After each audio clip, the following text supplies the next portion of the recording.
नवीन recipe पाहण्यासाठी like करा, subscribe करा आणि ही घंटी वाजवा। नमस्ते, मी द्राक्ष सुकून मनुका कशी करायची ते मी आता दाखवते। पहिली द्राक्ष आणले, आता सगळं एक एक करून असं वेचून घ्यायची। हे द्राक्ष मी आता अशी वेचून घेतले आणि याला आता मी पाणी उकळायला ठेवलंय। आता याच्या पुढे मी काय करायचं ना ते मी तुम्हाला दाखवते। पाण्याला आता मस्त उकळी आली आहे, त्याच्यामध्ये आता मी 1 चमचा घी टाकते। घी टाकलाय, आता त्याच्यामध्ये आहे ना मी द्राक्ष ओतते। घी कशासाठी टाकायचं म्हणजे आपल्याला द्राक्ष सुकवायची आहेत ना, त्याच्यामुळे कशी एकमेकांना चिपकणार नाहीत, त्याच्यासाठी हे द्राक्षामध्ये घी टाकायचं। आता याला उकळी आली ना मग ही द्राक्ष आपण चाळणीत काढायची आणि प्लास्टिकच्या कागदावर म्हणजे ताटामध्ये उन्हामध्ये सुकवायला ठेवायची। ते मी तुम्हाला दाखवते। उकळी मस्त छान आलेली आहे आणि उकळी यायच्या आधी आहे ना, उकळी येता येता मी एकदा ढवळलं होतं, हलवून घेतलेलं आणि आता एकदम मस्त छान उकळी आली आहे। आणि बघा कसे फुगले आहेत, पण एकदम अंड्यासारखे झाले आहेत। तर चांगली 1 मिनिटासाठी अशी चांगली उकळून घ्यायची। उकळी आल्यावर आणि नंतर आहे ना आपल्याला चाळणीत काढायची आहे। तर मस्त छान झाले आहे, फुगले आहेत पण अंड्यासारखी।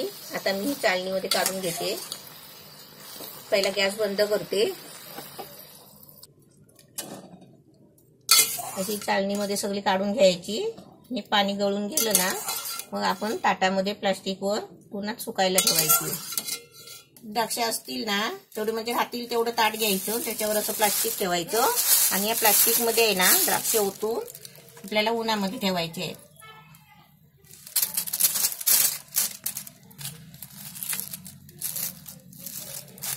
त्याला किती उन्हा लागतात ना ते मी तुम्हाला नंतर सांगेन। अजून सुकायचे आहे।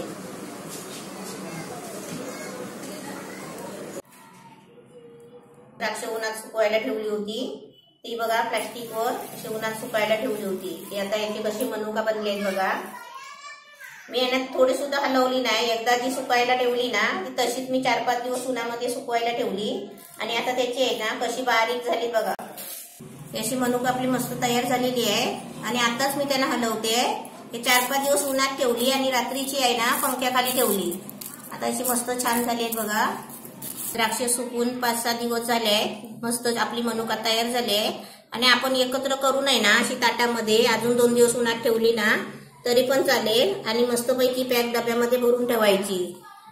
म्हणजे आता द्राक्ष कशी स्वस्त भेटतात ना आणि मनुका आपण कशी सणासुदाला आणायला गेलो तर महाग भेटतात, त्याच्यामुळे आपण आहे ना आता द्राक्ष आणायची। 60 रुपये किलो पण भेटतात, आणायची 1 किलोनी अशी मनुका बनवून ठेवायची, दिवाळीला उपयोगाला येतील।